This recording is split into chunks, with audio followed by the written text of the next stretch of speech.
Hi, I'm Corey Knockreiner for the WatchGuard Wire. Today I'm going to show you an attack called Sidejacking. If you listened to September's Radio Free Security podcast, you heard an interview Scott Pinzon conducted with one of the Black Hat speakers, Robert Graham. At his Black Hat presentation, Robert showed a technique called Sidejacking and two tools he created to perform this attack technique.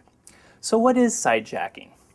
Really, Sidejacking is just Robert and David Mayner's neat little name for something called session hijacking.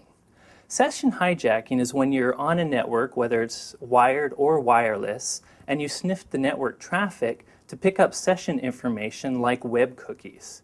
If you get enough of this information and websites aren't designed securely enough, you can use that information to then hijack some other user's web session and log on to that user's web account.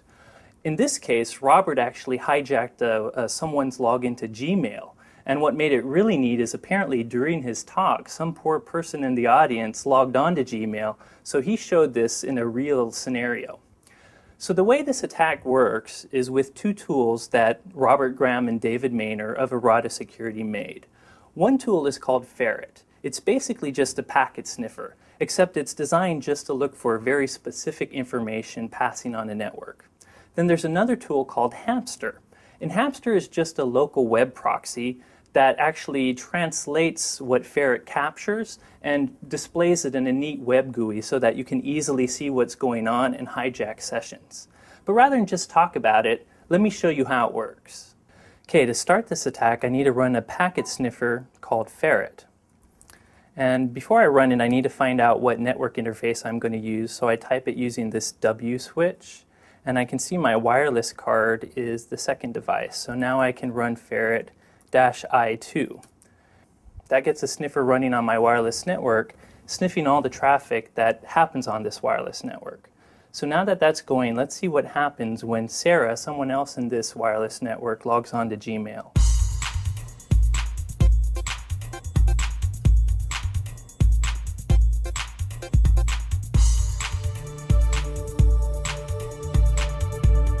So now that Sarah's logged into Gmail, let's see what happens from the hacker's perspective.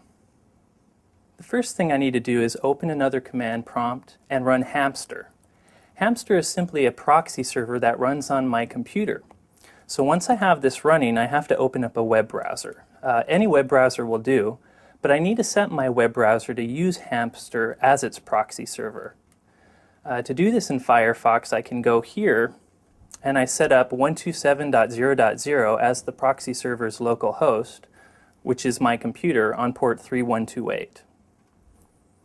Then I tell Firefox to redirect all network connections through Hamster.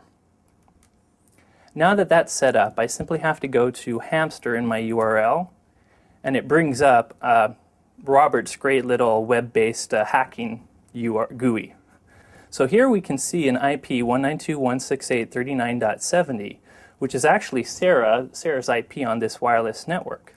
If I click on that IP and open up this window a little, I can see everywhere Sarah's browsed, including mail.google.com. So if I go ahead and click there, we'll see what happens. And there's Sarah's Google email. I can even click on any of these email messages and read them.